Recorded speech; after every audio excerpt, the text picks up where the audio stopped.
What's going on, guys and gals? It's 8-Bit Ray from the Gorilla Brain Podcast, and you are listening to the Geek World All-Star Podcast Network. Welcome to the continued podcast adventures of Superhero Speak. But I think many of the people that love this character and that love superheroes in general have used these stories as inspiration to say, you know what? I'm going to do something good in the world. I'm going to make a difference like my hero when I was a kid. That is my fondest memory of it, because when you're doing comic books, you want them to affect people. Right. You want people to care. You want to strike emotions. And I knew that Clone Saga was striking a lot of emotions. Can you imagine Pulp Fiction starring Goofy and Mickey Mouse? I can totally imagine that. I'm sure somebody's written that one quarter pounder with cheese and France, Mickey? What? Boy, ale with cheese, Mickey. Yeah, I can totally. See? I would watch the hell out of that movie. Yes, I gladly sacrifice that my progeny to you, almighty Marvel beast. But Neil Adams is somewhere going, it's my time. How do you measure success? Hey, everyone. You're listening to Superhero Speak, and I'm your host, Dave. And John. And JD. And, boy, we got an interesting show this week, I think. We'll see. But before we get into anything, how are you guys doing? How was your week, John? Yeah, it was okay. Didn't really do much of anything except, Christmas shop. I am 8/10 or was it 4/5 of the way to finishing my Christmas shopping. So you're only buying for 5 people this year? Well, no. My nephews, my sister, this little background here. This is the first year. This is the first few months of not having to pay a spousal support check to my ex who cheated on me. So I have money, and I may have gone a bit overboard for Christmas, but if it's for my nephews, I don't care. I'm currently a 1X shirt, and no, and it's really cool because one of my nephews is JD, you like this? One of my nephews is writing his own little stories, and he's starting to pick up art. So I got him a Wacom Cintiq. Very nice. So that he can draw. He just got a new laptop, so this should be able to hook this up and then draw on this LCD that shows the picture that you're drawing, and it's got like 8,000 different pressure sensors or whatever. Can sense 8,000 different levels of pressure. So it's a Cintiq. Like the Wacom is supposedly, like JD probably knows better than me. The Wacom is supposedly like the Maserati or Lincoln Town Car or whatever the highest end thing of like digital artists. Yeah. So like I looked at the Pro, it's over $1,000. This one is still 600, but if he's really like into this, I want and I know artists, I want him to, this would be like really cool for him. Cool. So yeah, Christmas shopping all the way. I haven't even started thinking about that yet. Oh well, the only reason I started was because Amazon Prime. But yeah, Amazon Prime Day. So yeah, nothing really other than that interesting. So great. How about you, Dave? Me? Oh, usually I go last. We're going out of order today. That's cool. Well, I hear somebody's like working on something. I'm multitasking, man. I can blame me. I can talk. I don't have a problem talking, but I like being challenged and throwing off our grid. So go ahead, Dave. Okay. All right. So let's see. My exciting things. We got everything for Thanksgiving. So I'll be at my daughter's to cook a turkey this year, which is fun when she's a vegan. Oh, tofurkey. Yay. Well, I got a turkey for me and my son and her mother-in-law's coming over. So, but the of course it's the free turkey you get when you buy enough crap at a supermarket. Hey, that's perfectly serviceable. Those turkeys, they're not usually that big, but they're good. No, that's what I'm saying. I got a 23-pound turkey. So nice. I think I'm gonna have a lot of turkey left over this year. Yeah, and make sure you get like a box of the Glad zipper lock bags, right? Yeah, definitely. And yeah, and then I will say this. I had a very wonderful weekend. Something wonderful happened, but I can't say more than that right now. You suck. I know, don't I? There's so many lines I could throw out to this, just like totally tear you down, and I will not do that. Because... Well, John knows what I'm talking about. Well, I got no clue. No one tells me shit. Well, I could tell you when we're done recording. Oh, well, then you owe me. Yes, I do. And our listeners will find out, I'm sure, soon enough. But we'll leave it there. How about you, JD? What's happening with you? I went viral this weekend. I'm sorry, they got a fight with. They got cream for that, you know. Yuck. No, for real. I wrote 2 articles this week for Fight Game Media. The first one was a profile of a senior level Greco-Roman athlete, and it became one of the most downloaded pieces that they've had on the website ever, which I was really happy because a month ago we didn't cover amateur wrestling. So that's literally me bringing the amateur wrestling folks in. And then on Friday, I kind of fell butt backwards into an interview with the president of Impact Wrestling. And he offered to share a story with me about him and Kenny Omega, who's one of the biggest, he's probably the biggest star in wrestling outside of WWE stuff. So I got to do an interview with both guys, and that caught fire. Nice. It became the most downloaded site or story the site's ever had.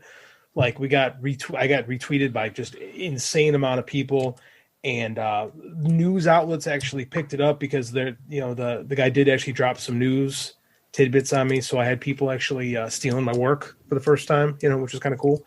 And yeah, man. So in less than a week, I had 2 of their most successful pieces, and it's pretty good.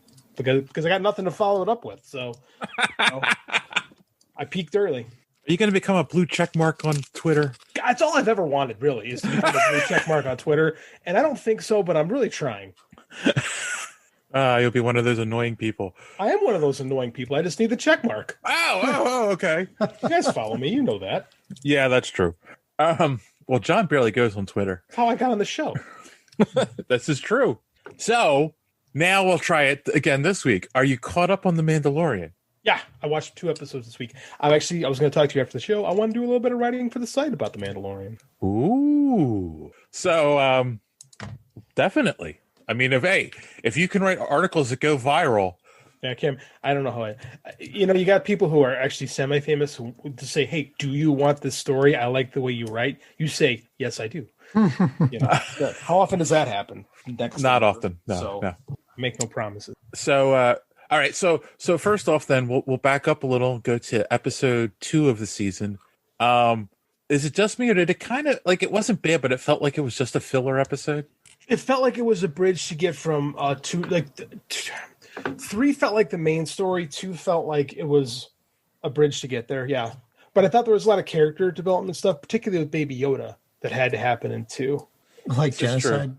Yeah, exactly. That's exactly what I think had to happen. Like that's the point. Preview of my piece. People need to learn. Children do vile things sometimes. They need to learn not to do vile things sometimes. Anybody that's been bullied in school knows that very well. Well, even little kids, little boys specifically, they will rip the wings off of a fly because they don't know any better. They do those kind of things, and they have to learn why you don't do it. And I think there was actually some character growth in the Baby Yoda character, the child, if you will. And he learned why, life is life. And those are important things for storytelling. Storytelling is all about character growth and character change. So if we can't do that kind of stuff, if we can't have our characters making mistakes, why are we telling stories? We're just advancing plots. That's not fun. So you can't do that. They have to fuck up, for lack of a better term. 2, if we don't have 2, we don't get to 3. 3 was a damn good episode. And you don't learn unless you make mistakes. But he's learning it at technically age 5, considering that their lifespan can be like 1,000, I guess. Correct. And then he learned a lesson because he got his ass eaten himself this week. If he wasn't in a metal tube, he'd have been dead. So I think that Baby Yoda learned, and then he saw one of the eggs hatches, and he's like, "Oh, this is a creature. I love him. I'm sorry I ate your brothers." Yes, and I think the internet needs to calm down. Oh, that'll be my article coming soon to Superhero Speak. But it wouldn't be the internet then. We need to educate people, John. This is what we do. You know, I shared a meme on my timeline. And I didn't get any backlash on this one, so I'm glad. But it was just like that look you give, and it was a picture of the child with a weird look on his face. That look you give when a fictional character eats a fictional snack in a fictional world. Yeah, I mean, no one was actually killed. Right. The frog. There are still frog people.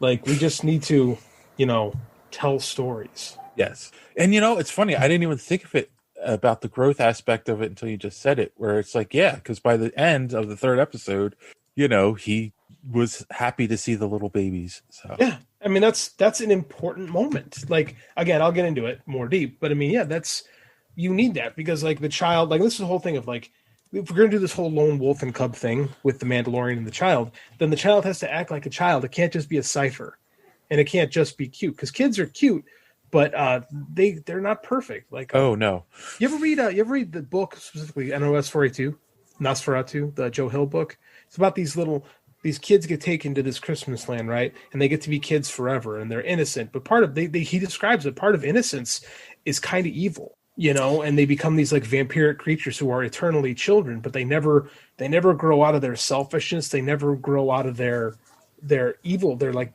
vicious phases. So they're just sick. Yeah. That makes sense though. Oh, it does. Yes. It's a great book. Joe Hill, good writer. Yeah. No, I mean, I have twin 2-year-old granddaughters, and they can be cruel to each other, Just ask any cat or puppy that was put next to a kid. Ask my dogs. My dogs love Andy because they have to. Like, they would rather him not be around. Yes. I can see that. They're 14 and they're like, oh, this 4-year-old's picking on us all the damn time. Like, yeah, kids can suck. And then we get to episode 3, which was shorter than normal. It was. Which was a little upsetting. However, that's how you do fan service. Yeah. Oh man. Some good guest stars in 3. Katie Sackhoff, Sasha Banks, really delivering it for me. Like, I thought that was a good episode, man. Well, and Katie Sackhoff, did you watch the Clone Wars? The cartoon? No, I haven't actually. Oh, well, the character she was playing is in the Clone Wars, and she voices the character on the cartoon. I didn't know that. That's really cool. Yes. Man, that Dave Filoni knows his stuff. And then, of course, they name drop Ahsoka Katana. They did. At the end of the episode. It's like, ooh, here we go. It's the best show, man. It really. Well, the fact that it's not all like, butterflies and bunnies. I mean, like, no, seriously, like, I agree. There is this depth does not exist in any of the movies, except maybe some of the first 3. Otherwise, like the second 3 and the sequels were just kind of like. I am an apologist for the sequel series, but I will say The Mandalorian is better. And there's people that argue and it's like, oh, it's just fan service, it's just this. And I think no. I think the storytelling is better. I think that it hits people on a better level because it gives you Star Wars, but it gives you a different side of Star Wars rather than just redoing Star Wars. Well, it's giving you a real story, not just this fantasy epic. I mean, it like the Star Wars movies can be stories. Well, yeah, I mean, you know what I mean. It's not. It's got depth. It's in 3D, not 2D. You know what I mean? Well, I was going to say, I think the prequels have too much depth because they're trying to explain everything that happens in the original movie. No, that's not depth. That's plot. It's all plot, no story. Yeah, it's all plot. Yeah, there's no meat, no human condition, no nothing. Yeah, exactly. There's no humanity. And I do feel like the sequel trilogy is like trying to give fan service in what they think a modern audience wants. Yeah, I agree with that. I've said this before and I'll say it again. The biggest problem with the prequel trilogy was that it wasn't told from a unified voice. This is, Jon Favreau's written every episode. He's steering the ship. So everything feels like a cohesive story. Those 3 movies don't feel like a cohesive. No. Because they aren't. No, it feels like you wrote the first one, John wrote the second one, and I wrote the third one. It does. It's like one of those stories. Like there's this game in writing where you start writing a story, and then you stop, and you hand it off to the person next to you, and they got to pick it up. When we were kids, we would do that. Yeah. At sleepovers, someone starts the story, the next person tells a little bit. Except in this case, the person who wrote the third one was really angry at the person who wrote the second one and just threw all the work. You're right. That's exactly what happens. Like the second and third movie, and I like elements of both of them. I don't hate them. I enjoy both of them for what they are. But they don't talk to each other well. No. Again, like us. Kinda. No. What'd you say? No. What? Huh? Cool. Yeah, no, but definitely got to keep watching. If you're not watching it, you're missing some of the best TV on streaming services available. My favorite show. Really? Yeah, it's not even a close second. I don't watch a lot of TV, keep in mind, but of what I'm watching, man, this is easily my first. Early my first. It's like my go-to. Yeah, there are very few shows these days where you're like, when's the next episode? When's the next episode? Like you're waiting for it, It's this and DuckTales. I get DuckTales. I really like DuckTales. My kids watch it. I enjoy watching that show with my kids. It's steeped in continuity. It's got a bunch of heart. It shouldn't be as good as it is. Speaking of DuckTales, we got an interesting story in the news. I know. I'm looking forward to pooping on it. But before we get to all of that, let's take a quick commercial break and be right back. After these messages, we'll be right back. Yeah. All right. Format's all different. I don't know what to do with myself. I never listen to the format anyway. We're back. To the show. And we're going to now do everyone's favorite part of the show. And I only have a little bit this week, guys, so it's going to be short. Social media madness. Yeah. So the first one was we had talked about Bloodshot 2, Electric Boogaloo. And not so much. I made the joke about Marcellus having, should be excited because for the longest time, the only movie review was on their website was for Bloodshot. And of course, So Wizard replied with, did somebody say 3 stars? Because that's another thing. They have a 5-star rating system, and Marcellus gave it 3 stars. He didn't really like it all that much, or he thought it was mediocre. Yeah. Yeah. It's fair. 3 stars is pretty generous considering I think what most people have said about that movie. Yes, that's part of the joke. It's an inside joke with, if you listen to So Wizard, you'll get it. So go listen to So Wizard, you'll understand. Fair enough. I should listen to it. Yes, you should. You've been on their show. Go watch a movie. Replied with a gif of a man jumping out a window at the idea of another Bloodshot movie. Fair. Tough but fair. See, I didn't dislike it that much, but it's also like I don't feel like really excited at all about number 2. I may watch it if it comes on a movie channel when I have nothing else to watch and I'm folding laundry. Hey, I fell asleep, so Bloodshot was like the best superhero movie of 1999. Yeah, kind of. It does feel like that. It does feel like a pre-Matrix. Yeah, it's like the special effects were okay, and it follows that old kind of formula. Yeah, I agree with that. And the Gorilla Brain podcast said, makes me want to vomit out my ass, to be honest. Well, that's a bit harsh. Just a little, but we still love you, Ray, and your controversial X-Men opinions. Very controversial. So, and then moving on, we also then talked about, of course, Tom Holland confirmed they are filming Spider-Man 3. And now that I am excited about. And of course, we said, like, with all the craziness, like, when's it ever going to come out?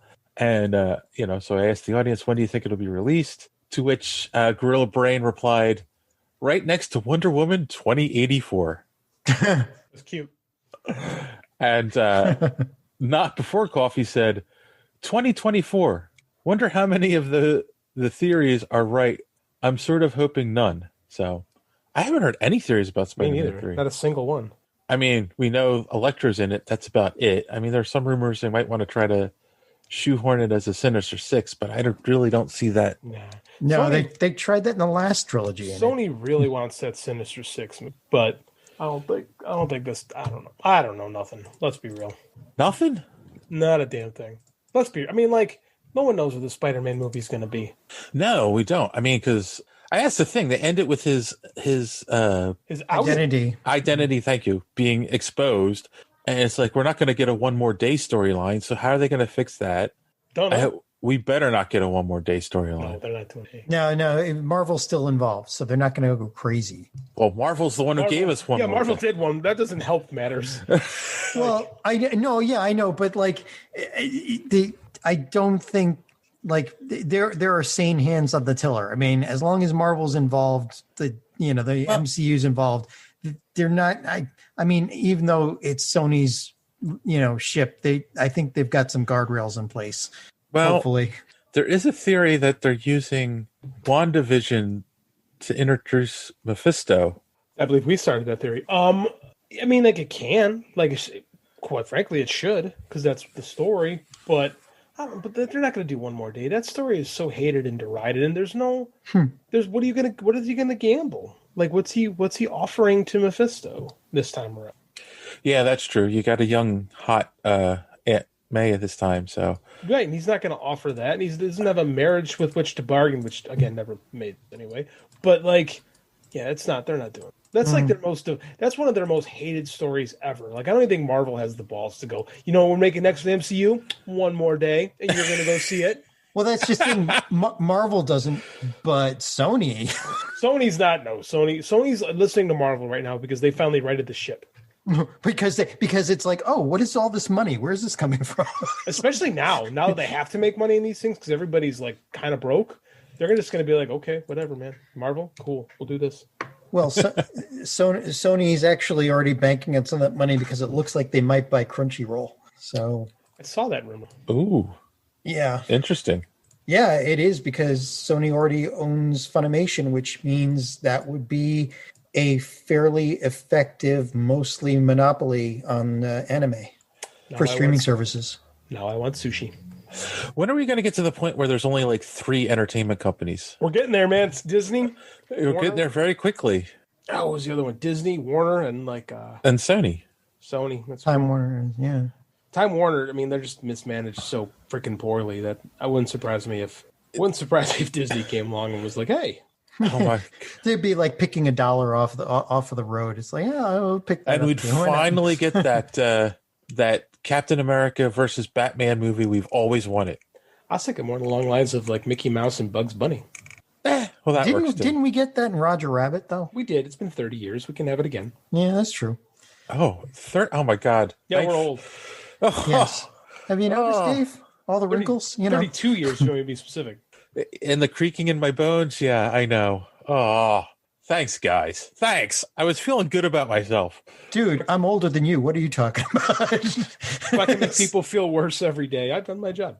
Well, if you want to make us feel worse, listeners, make sure you're following us on social media so you can be part of Social Media Madness. That was one hell of a segue. And here's our good friend T Squared to tell you how. Enjoying the show? Want to be part of Social Media Madness? Make sure you are following superheroespeak.com, where you can find all of the show's social media links at the top of the page. While you're there, you can check out old episodes of the podcast as well as some other great content. Check the site often because we are posting some great comic reviews as well as comic book and movie news content every day. Make sure and follow us on Twitter at SuperheroSpeak. And while you're there, check out the rest of the Geek World All-Stars Podcast Network. You can follow them at @stars_geek. The Geek World All-Star Podcast Network include great programs such as the Pop Prison Power Podcast, Cult 45, So Wizard, Fans on Patrol, the Gorilla Brain Podcast, and of course, Superhero Speak. Search for #GWAllStars. You will not be disappointed. Now it's back to Dave and the boys on Superhero Speak. That was a segue in a car accident. That was the greatest segue of all time. Kudos for picking up that fumble and running with it. Thanks, Don. That was like Don Beebe in the Super Bowl when he chased down Leon Lett and slapped that ball out. Another old man reference for you. All right, you ruined by keep calling it out. Anyway, thanks for that, Don. And don't forget to check out the Omega Level Nerds podcast. Live on Twitch and available on YouTube and wherever podcasts are available. Should we get on Twitch? I hear Twitch is where all the cool people are. Oh, then we should definitely. Yeah, no, not on. Twitch is having an issue with DCMA takedowns right now. Well, what do we do that would get a DCMA takedown? That's just the point. Like, it doesn't seem to matter what you do, you get taken. Like, I mean, it's mostly the background music that the Twitch people are playing. But we don't have background music. We do a podcast. Background music would be like the worst thing we could do. Yeah, I know, but they could probably take us down for like our intro or something. Like, it's unbelievable what they. I hate that. There have been podcasts I've tried to listen to where they have music the whole time. Well, that's so unprofessional. Yeah, that's not. We should do that. Drive away the remaining fans we have. We should totally do. Kill this town. Next, we got to get on TikTok too, right? I hear that's where all the cool kids are. That's literally where all the kids are. Yeah, the kids being effective. Oh, yeah. So we should stay far, far away. Children. Well, while you guys are imagining us on TikTok, we're going to take a quick commercial break. We'll be right back. After these messages, we'll be right back. So we could get on TikTok if you can floss for an hour while we talk. You know how annoying three guys like us to be on TikTok? Astounding. Wow, this show is fun. All right. Now it's time for the news. And we don't have a lot of news this week, guys. There really isn't much going on. That's okay. There was this big thing going on the last 2 weeks that ate up everything. Yeah. I don't know what you're talking about. This is an entertainment podcast. There's no craziness going on out there. No. People, calm down. Everything is fine. We count appropriately here. Not saying anything. You're being good. You're biting the tip off of your tongue. One. I have the tip of the tongue left. I mean, after last week. I mean, you circumcised your tongue? Is that what I got? Wait, what I just got? Is that what's taking so long to get certification? Is they're going one every time? Because they got the accountant out there doing it. They actually hired the accountant from Sesame Street. So he's sitting there in his Atlanta office. One, two, At least it'll be accurate. And he's enjoying that church's chicken and just, church's chicken. All right. I don't know how I'm going to segue from that. So, okay, sorry, I threw too big a curveball that time. In our first story, we've got Sly Stallone on his Instagram has confirmed he is going to be in James Gunn's The Suicide Squad. Do you hear that? That's me doing the chef's kiss. So why don't they get now? All they need is the rest of the Expendables and put them all in there. You don't need the rest of the Expendable. You got the Expendable. So here's my thought, right? Because he was also in the Guardians of the Galaxy Volume 2. Like, do they have a working relationship now? Is he going to start popping up in James Gunn's movies in like cameo roles? You can only hope. Why not? He has. Wait, he did appear in Guardians, right? Yeah. Yes. Yeah. As one of the original Guardians. Yeah. So who's he going to be? I mean, Rick Flag would make the most sense, but we already had a stupid Rick Flag. Yeah. Yeah, I don't know. It's. You know what? Hold on. In continuity, Task Force X existed in World War II. Right. Led by another Rick Flag. So could this be that Rick Flag of the original Suicide Squad, the original Task Force X? So in like a flashback type scene? Or just someone who survived for a long, long time. Like, remember we read New Frontier where they had Task Force X. Look, Rick Flag was stuck on an island. Look, it's not much of a Suicide Squad if he survived for a long time. Sly is old, but he's not that old. People age slower in comics. Jay Garrick fought in World War II, and look at John Shipp. Not in the DC Arrowverse continuity, though. They haven't told you that he hasn't. Could have. No, because it was like the War of the Americas or something they called it. Don't you remember that? Vaguely. You need to pay better attention. I have a hard time paying attention to those shows. That being said, I'm very excited about Stallone in this movie. I think it's going to be a lot of fun. Yeah, no, it's It's wrapping up to be something cool. Hopefully, it's done well, better than the last one.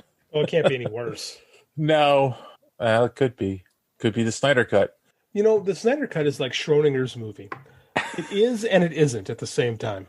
Like, it's both the worst thing that ever happened and the best thing that's ever happened because nobody knows yet. It's both. It exists in both outside of time and space. Yeah. Well, it must. Schrodinger's movie. No. It's more that analogy is more apt than you think, JD, because he says that they only filmed an extra 5 minutes, and yet they took an hour and a half film and stretched it out to 4 hours. Somehow. That's not, honestly, that isn't hard because a lot of like movies are super long. People don't realize how much shit gets cut out of movies, but I don't believe him. I just don't believe a word Scott Snyder. So he's pulling up Peter Jackson, is what you're saying. Not with the amount of people that have been added.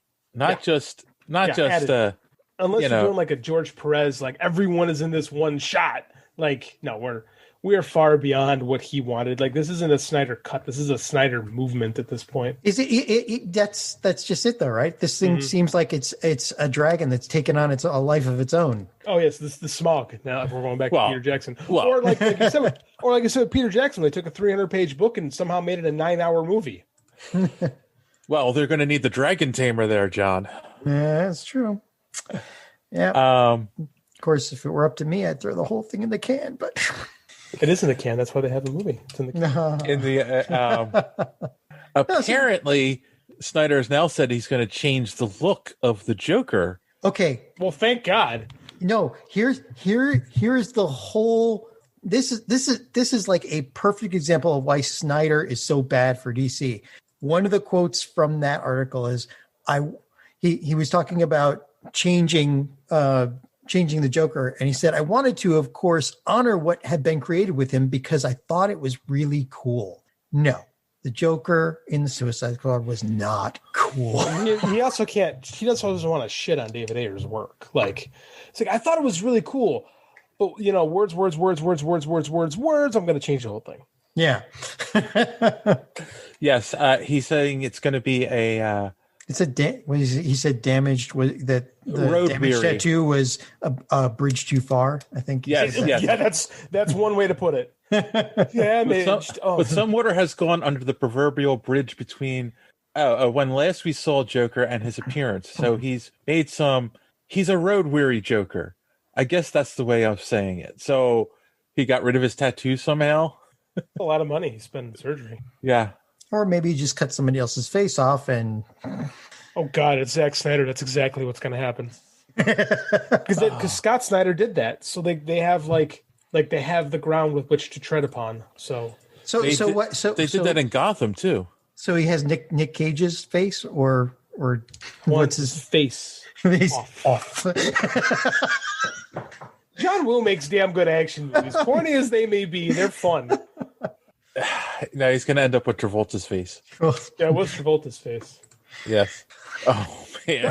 That movie, when you talk about it, it sucks. But when you actually watch it, it's a lot of fun. It is fun.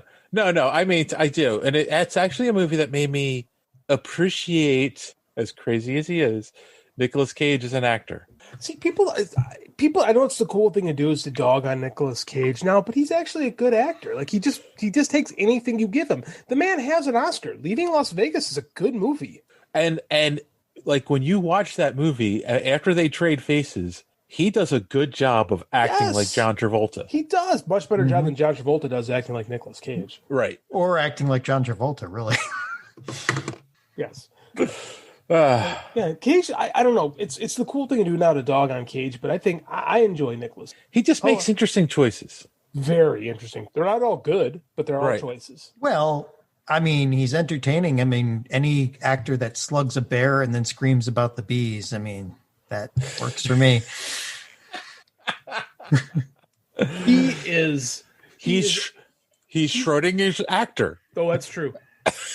That's a pretty good explanation. Until you see him in a movie, he's either really good or really bad. Yeah, that's actually pretty accurate because there really is no middle ground. I'm not saying the man hasn't been bad. I'm just saying like he's actually a talented actor who just makes interesting choices. Yes. He was in Teen Titans Go to the movies as Superman. Yes. He finally got to play do it. That's right. Closing a loop. So, speaking of closing a loop, are we opening a new one? So apparently Snyder talked about, his ideas for Justice League 2. Why? And where he wanted to take Darkseid. Season 2. Let's be real. This is true. Like it, but see, it doesn't matter. God, it's Zack Snyder. In the end, there's going to be a Skybeam or Darkseid that looks like he was made of silly putty. I mean, there's Starro. Oh my God. A Skybeam. Oh my God. No, seriously. It's so true. Zack Snyder. Yes. I mean, that's the question though. Like if HBO Max gets an extra 40,000, 50,000 subscriptions when this comes out, they better get more than that. Okay, a million. They need 1 million. If they get 1 million subscriptions based on the Snyder Cut, well, they might want to throw money into a 2. Well, it's been such a botched rollout of HBO Max to begin with. Like they launched with not nearly enough original material, so they have to figure out something. And if the Snyder Cut works, like they're gonna keep giving it to us whether we want it or not. Yes. Well, I mean, again, my understanding, he actually did have a plan for 3 movies. Bring it all out now in this season. So, well, maybe he will pull a Peter Jackson, and instead of 3 movies, he's going to have literally, like JD said, 3 seasons. Of course, it will still all end exactly the same, and lots of sepia tone violence. Lots of sepia tone violence, and the end battle will never make sense, and it won't mean anything. And again, it will just be a number of really cool scenes strung together in no discernible order. And that's the thing too. How is it? I got to say this, right? Because I'm just Zack Snyder. How is it he can put together a CG fight that has no emotional impact whatsoever? Even if you care about the character, by the time you get to the CG fight at the end of the movie, it's just like, ugh. But yet Marvel can do it, and you're cheering for the characters, even though you know it's all fake. Well, that's what it's all about. It's characters. Zack Snyder is he's a music video guy. Like he's all about image and the intangible cool, right? He doesn't do anything that makes you care about people. And that's the difference between a Zack Snyder and a Jon Favreau, right? And Marvel found it early on as Jon Favreau's into character. Mm-hmm. Being an actor, I think that's what it comes from. Is you have one guy who came from being an actor, and one guy who came from being a music video director. That's different outlooks, different perspectives. The music video analogy is perfect. That's exactly encapsulated. It's just a bunch of images strung together with a very loose theme. The man cuts a trailer like nobody I've ever seen. His trailers are incredible. Because he has those images. Yes, the image, because he's all about the image. But I don't think he gets people all that much. I really don't. Yeah, that's true. You know who gets people, though? Satan. And he does get people. He collects them. Yes, and you know who played a really good Satan? Peter Stormare in Constantine. Oh, he did. Wow. I'm amazed how quickly you pulled that whole thing together. So, stop calling out my segues. I'm honoring you. They're good. And he has now come out on social media and says they're working on a Constantine sequel. Because HBO Max needs stuff. There was a rumor a while ago that Keanu Reeves was going to do a sequel, and now they're kind of confirming it. So I think that movie was a little ahead of its time, to be honest with you. And I think it's actually aged pretty decently. It has. I think I always liked it. I don't know why people, dunked on it so much, because I thought it was pretty good. He released a little too close to the Matrix, and he's a little too looking like Neo, and he's not quite John Constantine, but we're in the Keanu sans. Yeah. So people are a little more appreciative of what Keanu has given to us. Keanu sans. That's all praise the Keanu. The wind across the mountain bestows all of us with happiness and joy. And party on, dudes. Yeah. Who doesn't love Keanu Reeves? Come on, man. No one. That's what I'm saying.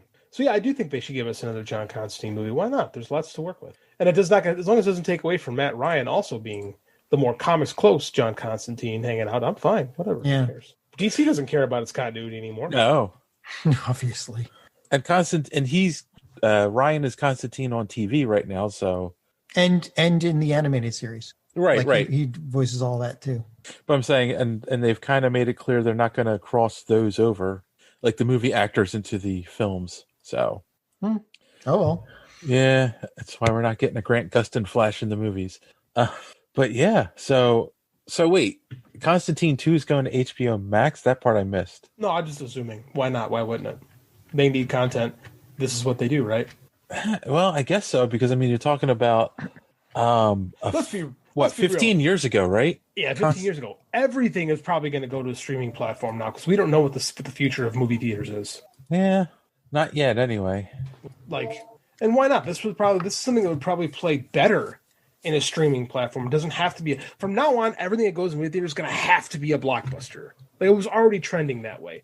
Now there's no choice, right? So stuff that isn't necessarily a blockbuster, but that people will just enjoy, should go right to streaming platforms. I do think once movie theaters can open back up for a short while, everything will be blockbusters because everyone's just going to be, running out to go see stuff. No, I agree with that, but that's what it's going to be. Like I said, it's been trending that way for a long time.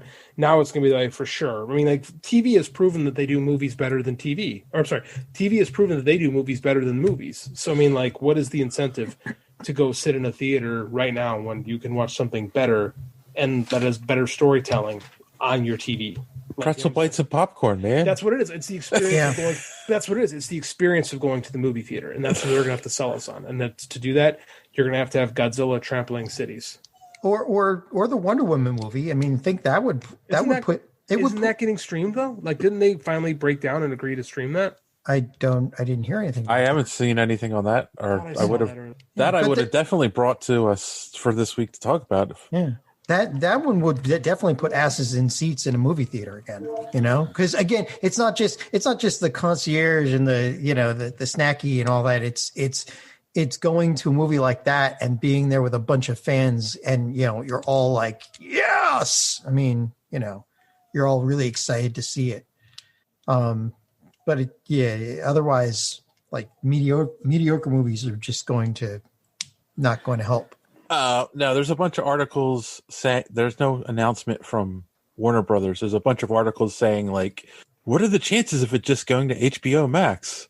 Polls show, people taking polls to see should it go to the theaters. Well, looking at Observer.com, that's a real site, and they're saying that that it could. I don't know. Right, but it's not like there's no announcement. So no, there's definitely no announcement. But I think it's. Let's be real. We still don't know. The news has been good this week, but is it that good to the point where if they release it in the theaters that they'll do what they want to do? Apparently, Mulan did well. Yes. So why not? Yeah. No, I don't know. I think they might move it back one more time. We'll see. Oh, they probably will. We're backing up on blockbusters. It'll be the biggest blockbuster summer ever. Yes. It's going to be the. And it won't even be like next year.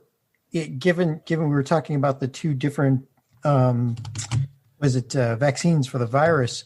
Even if everything goes perfectly for the next, say, 6 months, they still won't have enough of it out into the public for them to be able to open a theater and get a real blockbuster gross ticket sales. It's not going to happen until 2022 at this point. It's just basic logistics of getting any vaccine, whatever vaccine wins out there, and when each one of them is actually approved.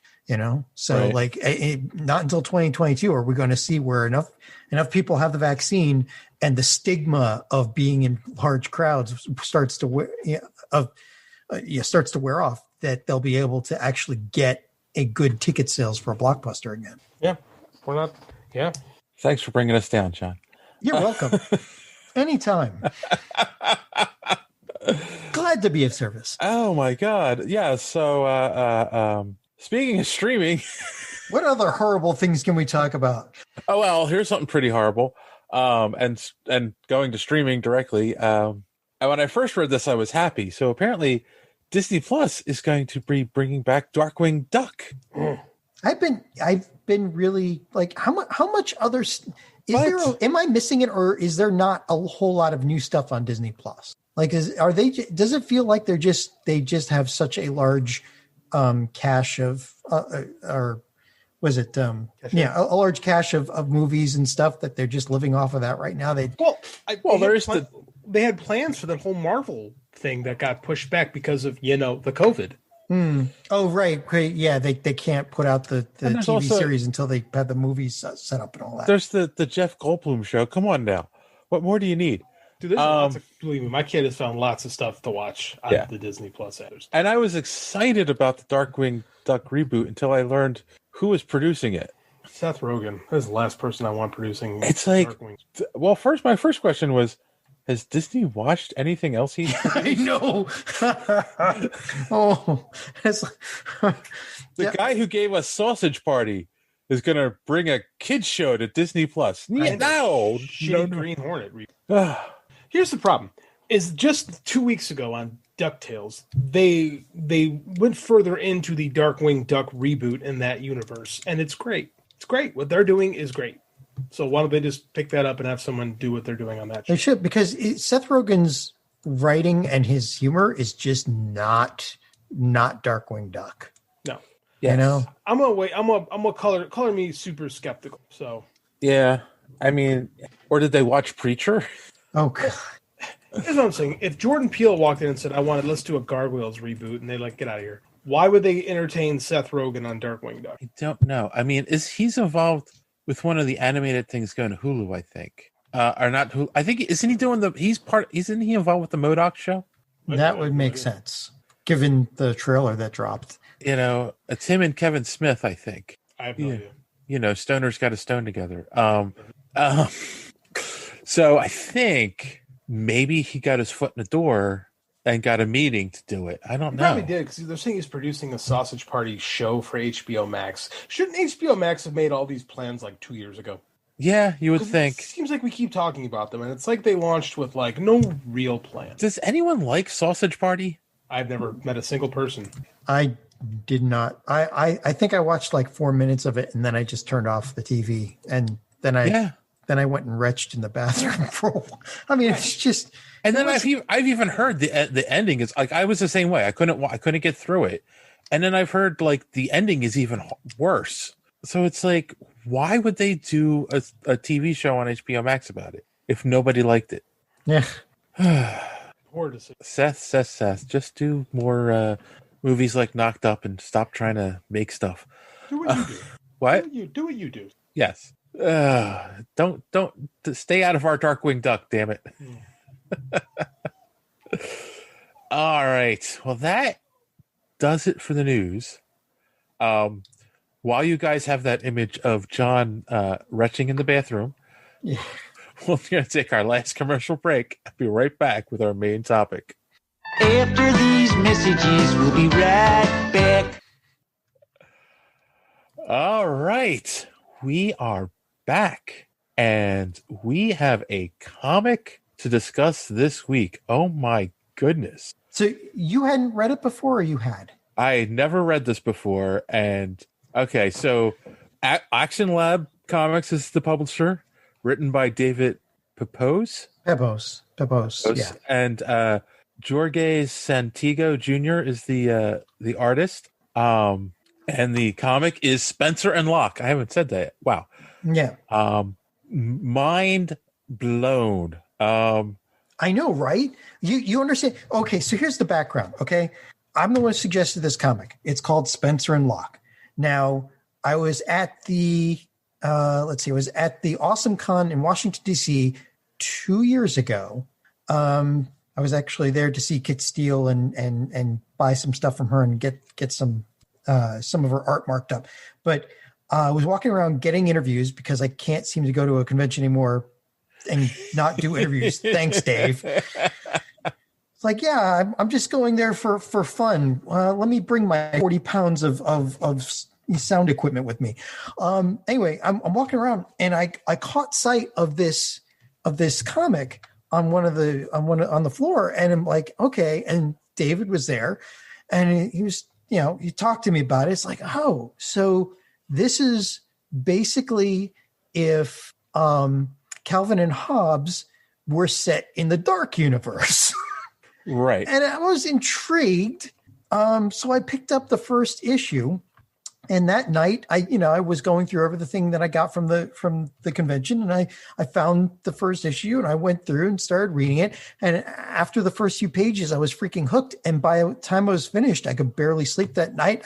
Next morning, I went straight to his desk and said, first off, give me the rest. And second off, talk into this microphone. And we did publish that interview 2 years ago. It blew the heck out of my mind too. So, real quick, boys and girls, just so you know, JD has lost power, which sucks because I really wanted his opinions on this book. It was just too awesome for him. So we'll get that next week. Yes,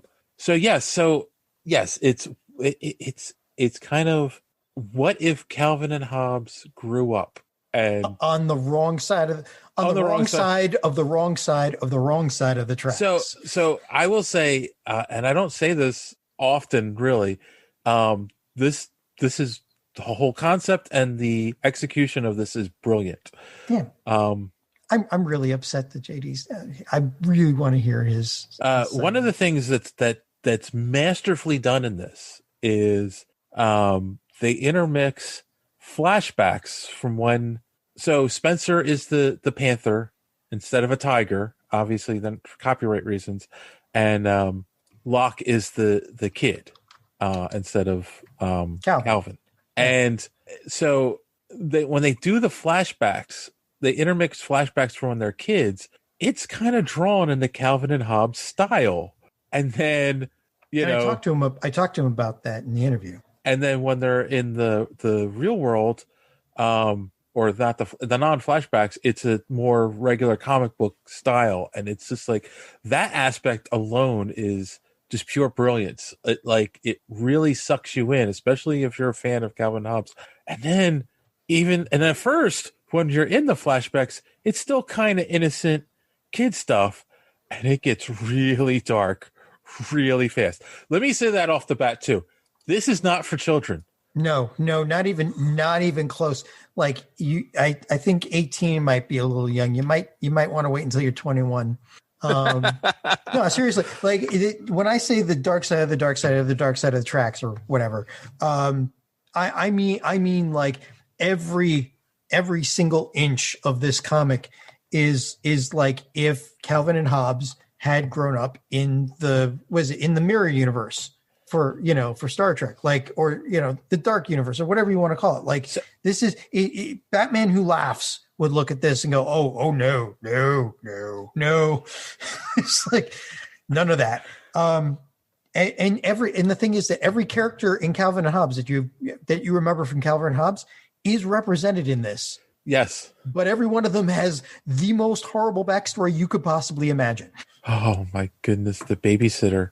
Oh yeah, no. God. Oh my God. The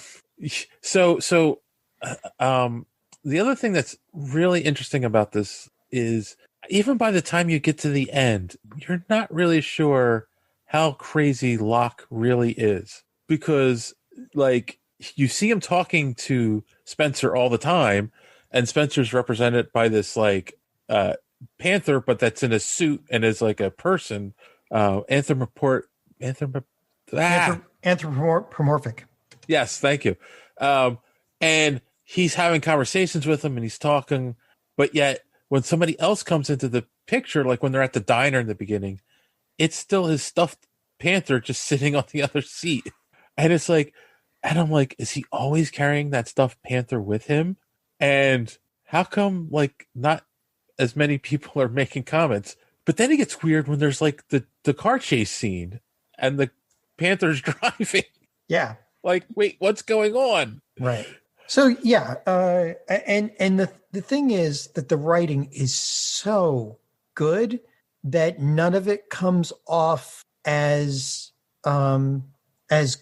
kooky or just it doesn't come off as, this is a weird take on Calvin and Hobbes. It comes off as a real story, and the characters, I mean, you feel by the end of this, you're already feeling for the characters. It's amazing. And it's so well woven together with the original, with the flashbacks of Calvin and Hobbes, but you can see the beginnings in the flashbacks of what's going on now. Right. And how horrible the childhood was compared to.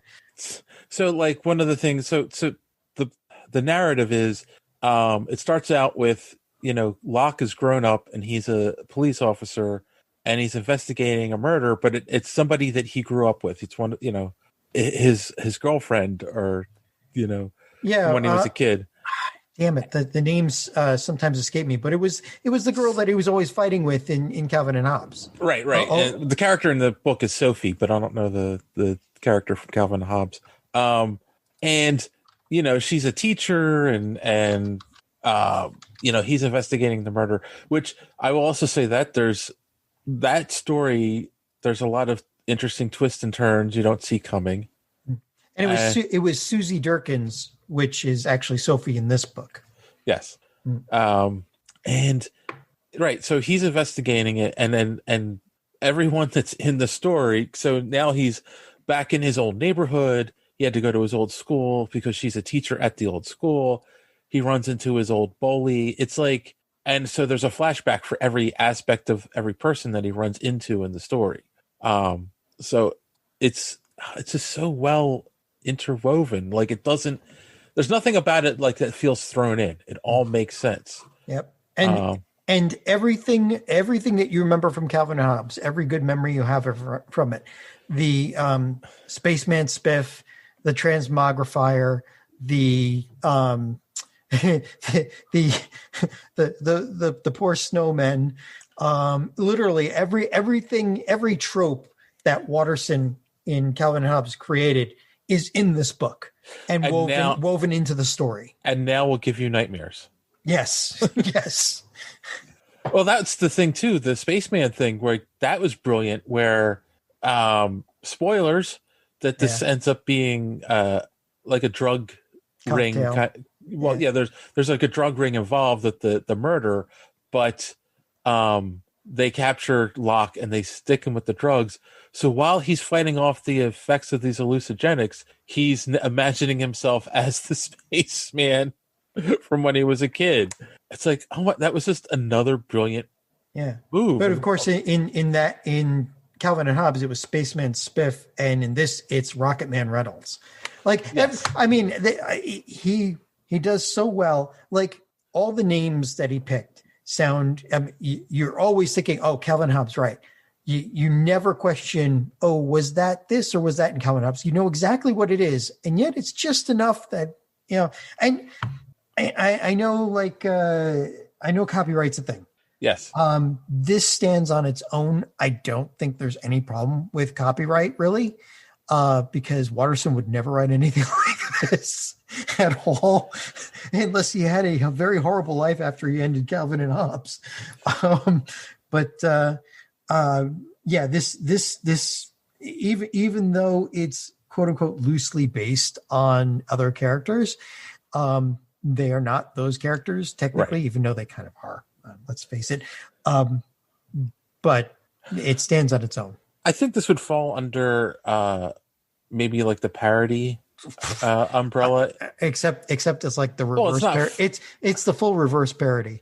Right, right. It's not funny, but at the same time, it's not being done like. Right. Well, Calvin and Hobbes would have been the parody of this had they been reversed. Yes. This. Yes, very true. Yeah, and then even like the twists in the book are well written, and I didn't see the end coming, to be honest. Like, I didn't see who the person was that ended up murdering the teacher until we got to the end. I'm like, oh, yeah, okay. So we'll leave that one as a yes. We won't tell you about that. Right, and that's all just through volume 1. There's definitely a volume 2 out. Yep. At this point, which I haven't read. I have it on order. It hasn't come in yet. we were only going to do volume 1 for this. I just there's not enough good I can say about this book. So okay, let's try this though. Is there anything? I mean, we both have said things that we like about the book at this point. Is there anything that you don't like about the book? Here's the thing. Normally, I don't like dark stories. Right. I mean, I gravitate towards, like the tale of the hero that prevails in the end and that sort of thing. And this is way darker than I would normally like really enjoy. And yet I really enjoyed it because the writing is just that good. I don't know that there is anything I would normally say it's too dark, but even that doesn't seem to be a problem considering how well David Pepose wrote this thing. So I can't tell you. What do you have anything? I mean, I would have to really think, and I can't think of anything. Again, it's a brilliant concept. Yes. And you know what? I was going to say this too. Yes. Okay. Calvin and Hobbes is a fun cartoon for kids and whatnot, but there is an aspect of an imaginary friend and them doing these crazy things and the imaginary friend encouraging him to do them in that comic strip, which makes you go, well, maybe he was a little nuts, which kind of makes us feel like, well, maybe if we just looked at it from a different point of view, this is all true, Yeah. Like it makes sense. It works. Yeah, no, I've got nothing. Like isn't that weird? It's like, I can't fault. Like I like stuff that surprises me. This book surprises me all the way through all 4 issues. I like the twists. The twists all surprise me. The art, the idea of doing the stylized Calvin and Hobbes stuff in the flashbacks and then a different style in modern times is well executed. I got nothing. Yeah. And that's the thing, like when we're going through these conventions and we're seeing, all these creators trying to come up with stuff and, trying to sell their wares. I mean, okay, there is a good amount there that is, there are more misses than hits. I mean, that's the way it goes. Mm-hmm. And when you see something like this out on the floor, your first reaction is usually going to be, oh, well, okay, so this guy really liked Calvin and Hobbes and he thought he'd try to make it, try to do something with it. But then then you read the first 2 pages and you realize, no, this is the real thing. This is like this guy's got some magic. So, you every once in a while you find it, like you were saying, like you were, alluding to, every once in a while you find a gem on the floor of a convention. And this was definitely one of the gems. And I'm pretty sure I said pretty much the same thing, when we had this interview 2 years ago on the show. Mm-hmm. You know what? I think, to build on what you said, it's one of those things where like, sometimes you get these comics and that's another thing. Like this isn't, you can sit there and say it's a simple story, but it's not. It's very complex, dealing with like psychosis and crime and the dark side of things. And but like sometimes when you deal with these this isn't really a big story, but you deal with these stories, these independent comics, you get hit with 3 pages of exposition, before you even get into the story. And then like, oh, I don't want to read this. But if you like Calvin and Hobbes already, and you're kind of willing to like say, well, let's take an adult look at it, there's your hook right into the book. Like you're right away, you're in, Oh, and the first couple of pages are another hook. Like not just the liking Calvin and Hobbes, but the story starts right off from the beginning. And like you're immediately, if you're a Calvin Hobbes fan, you're immediately horrified. Yes, immediately. And don't say why. Leave that also. Leave that also. I think there's certain things I don't want to spoil in this book. No, because it's something you have to read, and there's a lot of shocking moments in it. And definitely. So I definitely recommend this to everyone out there. If you have not picked up Spencer Locke from Mad Cave Studios, right? Yep, available on Amazon.com. Yes, and there's like I know Action Lab, not Mad Cave. Sorry, Action Lab Comics. Yes, definitely check this out. Yep. actionlabcomics.com. And again, on Amazon. I'm sure you'll find everything. Again, and on the back of this, it does say mature readers. So, all you guys that are young that are watching this, wait, what am I saying? There's nobody young this. No. Listen to us. But yeah, it's definitely mature reading. I mean, there's I don't think there's any nudity in this. There is no nudity in this. No. It's the concepts. Some of the and there isn't even there's not even gratuitous blood or violence in it. Yeah, even that was well handled, right? I mean, It's like you can't find anything wrong with this thing, right? But some of the things that did happen to him when he was young, and some of the things that happened, during this story, are mature audience only. No gratuitous sex, nothing like that. It's just really bad situations. It's the brilliance of when there is something violent, they do enough setup and they pull away before they show anything.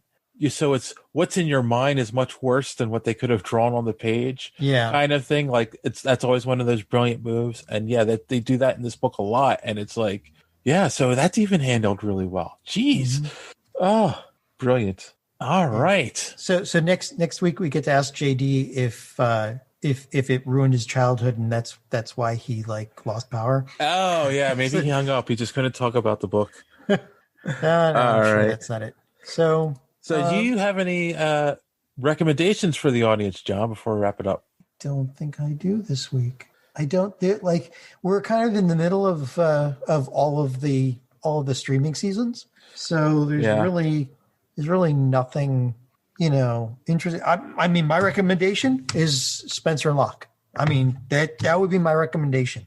There you go. That's all I need. Okay. All right. I will second that recommendation. Definitely check this book out. It's different. It's cool. It's not a superhero story, but that's okay. And also, I will recommend you go to superheroespeak.com where you can find the podcast every week.